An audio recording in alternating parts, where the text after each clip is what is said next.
This Money Minute is brought to you by Schoolsfirst Federal Credit Union. A good credit score will help you to land the lowest interest rates and best loan terms, which is essential in today's economy. Whether you are looking to build your credit for the first time or seeking to rebuild your credit score, it doesn't have to feel overwhelming.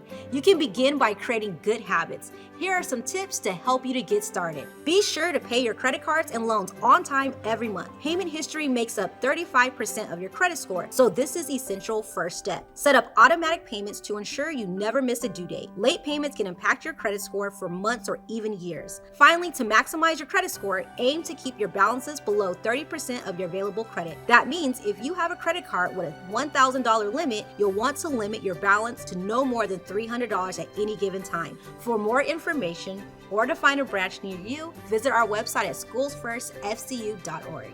This has been your Schools First FCU Money Minute, federally insured by NCUA.